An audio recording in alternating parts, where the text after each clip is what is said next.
इत्तेफाक होंगे कि जी आज हमारा विज़िट है बहरिया टाउन रावलपिंडी ऑर्चर्ड, बहरिया ऑर्चर्ड रावलपिंडी का। लेकिन इस वक्त मैं खड़ा हुआ हूँ F4 में। ये जो एरिया आपको सामने सारा नज़र आ रहा है, ये सारा का सारा F4 के कनाल का एरिया है। और यहाँ पे काफ़ी सारे जो है वो घर भी बन रहे हैं। ज़्यादा कंसंट्रेशन आजकल घरों की वीडियोस के ऊपर है, क्योंकि बहरहाल घर जो है वो रिक्वायरमेंट होती है लोगों की। लेकिन उसके साथ ही गाय बगाए जो है मौका मिलता है तो जो मुख्तलिफ ब्लॉग्स हैं उनकी भी अपडेट करने की कोशिश करता हूँ। खैर एनीवेज, आज जो विज़िट है वो बहरिया ऑर्चर्ड रावलपिंडी के हवाले से, जहाँ पे इट्स अ कॉम्बिनेशन ऑफ 5 मरला, 8 मरला, 10 मरला कनाल और बस कुल मिला करके ये चारों कैटेगरीज हैं। ऑल राउंड तमाम के तमाम प्लॉट्स एक ही ब्लॉक के अंदर जो है मुख्तलिफ साइज़ के अवेलेबल होते हैं। बहरिया टाउन ने प्रोजेक्ट लॉन्च किया था जो कि फेज़ 8 में आता है। और ये जो एरिया आपको सामने का नज़र आ रहा है ये कनाल का एरिया है, और फिर उससे थोड़ा सा करीब जहाँ पे नीचे रेत पड़ी हुई नज़र आ रही है 10 मरले, और फिर यहाँ से ऑनवर्ड, और फिर वो पहाड़ी जो आपको सामने नज़र आ रही है वो 5 मरले शुरू होते हैं और फिर ऑलमोस्ट पीछे तक जो है वो चले जाते हैं। वो जो हाई टेंशन की वायर्स आपको नज़र आ रही हैं उसकी दूसरी तरफ जो है वो फिर 8 मरले के प्लॉट्स होते हैं। काफ़ी अच्छी लोकेशन है। अगर जी ब्लॉक से आप बी ब्लॉक वाली साइड से आप आएँ तो दरमियान में जी ब्लॉक को क्रॉस करते हुए जो है वो यहाँ तक आसानी से पहुँचा जा सकता है। काफ़ी सारे लोग जो है वो मोस्टली जो है वो ओवरसीज़ या ए ब्लॉक वाली साइड से जो बड़ी सड़क है वहाँ से आकर के फिर F2 और F3 के दरमियान से जो रोड आ रहा है वहाँ से फिर यहाँ पर पहुँचते हैं। लेकिन बहरहाल जिनके प्लॉट्स यहाँ पर हैं और जो तैयार होने का इंतज़ार कर रहे हैं उनके लिए जो सबसे बेहतरीन अप्रोच फ्यूचर में रहेगी वो डेफिनेटली वही GT रोड से जापान रोड के ऊपर से चढ़कर बी ब्लॉक और फिर जी ब्लॉक और यहाँ तक। बहरहाल ये तो एक छोटी सी अपडेट थी रिगार्डिंग लोकेशन और तमाम की तमाम फैसिलिटीज़ के हवाले से। पोल काफ़ी जगह पे जो है वो बिजली के पोल जो है वो यहाँ पे भी लग गए हैं, और वो सामने काफ़ी आगे तक मैं देख रहा हूँ लग गए हैं।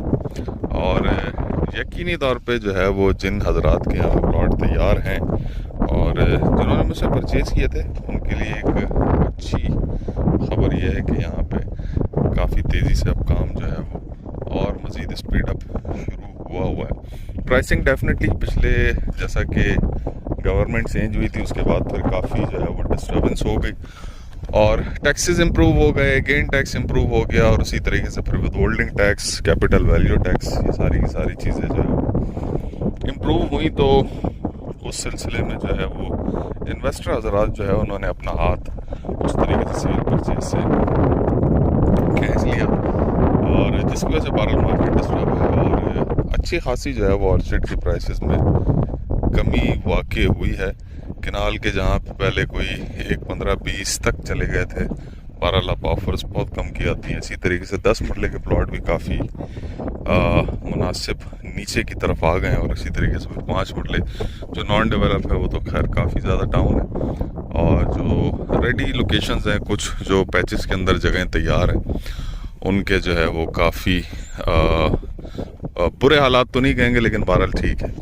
लेकिन यकीनी तौर पे टाइम कंज्यूमिंग है, क्योंकि टैक्सेस और दूसरी चीज़ों ने जो है वो काफ़ी ज़्यादा डिस्टर्ब किया है, और काफ़ी ज़्यादा जो है वो डिस्टर्बेंस हुई है। इन्वेस्टर मेन रोल प्ले करता है मार्केट में सेल परचेज़ के हवाले से, क्योंकि उसको प्लॉट से कोई दिलचस्पी नहीं होती। उसको जहाँ 2, 4, 5, 10, 20, 25 हज़ार रुपये नज़र आते हैं, 50,000 या लाख रुपए नज़र आते हैं तो डेफिनेटली वो प्लॉट बेच देता है। और लेकिन जिनके एंड के ऊपर प्लॉट इस वक्त ट्रांसफ़र हैं और अगर महंगे लिए हुए तो यकीनी तौर पर उनके लिए तो फ़िलहाल डिस्टर्बेंस है। लेकिन बहरहाल ये चलता रहता है।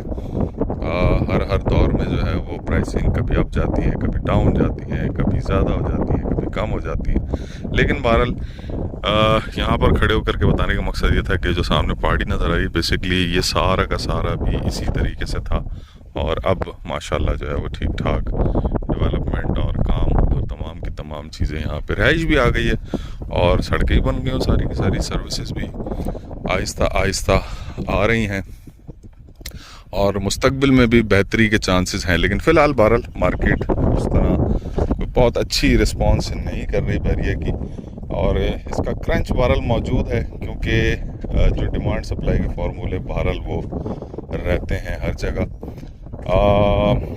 पहले यहाँ पर प्लॉट की अवेलेबिलिटी नहीं होती थी, जो डाउनफॉल होता है उसका स्टार्टअप यही होता है कि प्लॉट की अवेलेबिलिटी ना हो और फिर उसके बाद आहिस्ता आहिस्ता आहिस्ता आहिस्ता जो है प्लॉट मिलना शुरू हो जाते हैं, उसके बाद फिर रेट डाउन हो जाते हैं, उसके बाद फिर और बहुत कुछ होता रहता है। लेकिन बहरहाल ये चलता रहता है। तो एनीवेज जिनके प्लॉट हैं इन तमाम एरियाज़ के अंदर, खासकर ऑर्चर्ड में, नॉन डेवलप एरिया में, तो उनको बहरहाल इंतज़ार करना पड़ेगा, और जिनके तैयार हैं उनके तो बहरहाल बिक ही जाते हैं। ऑफरें बहरहाल कम ही आती हैं, तो कोई बहुत अच्छे की उम्मीद जिसको हम कहें वो फ़िलहाल तो नहीं है, लेकिन मुस्तकबिल में जो है वो यकीनी तौर पे हो सकती है और होनी भी चाहिए, क्योंकि हर उरूज को ज़वाल और हर ज़वाल को कमाल होता है। तो ये तमाम की तमाम चीज़ें जो है वो यहाँ के हवाले से मैंने कहा एक जनरल विज़िट था, डिस्कस करूँ। ज़्यादा कंसंट्रेशन आजकल घरों पर है क्योंकि वो बहरहाल सेल परचेज सॉलिड चीज़ है, चल रही होती है, लेकिन उसके अलावा मैं कोशिश करूँगा कि जो मुख्तलिफ ब्लॉग्स हैं जब जैसे टाइम मिला विज़िट हुआ तो यकीनी तौर पे जो हालात हैं वो डिस्कस करूँ। अपना ढेर सारा ख्याल रखें, मुझे दुआओं में लाजमी याद रखें, चैनल को लाजमी सब्सक्राइब करें। सेल परचेज और जनरल इन्फॉर्मेशन के लिए स्क्रीन डिस्क्रिप्शन में मेरा नंबर मौजूद है। Thank you very much. अल्लाह हाफ़िज़।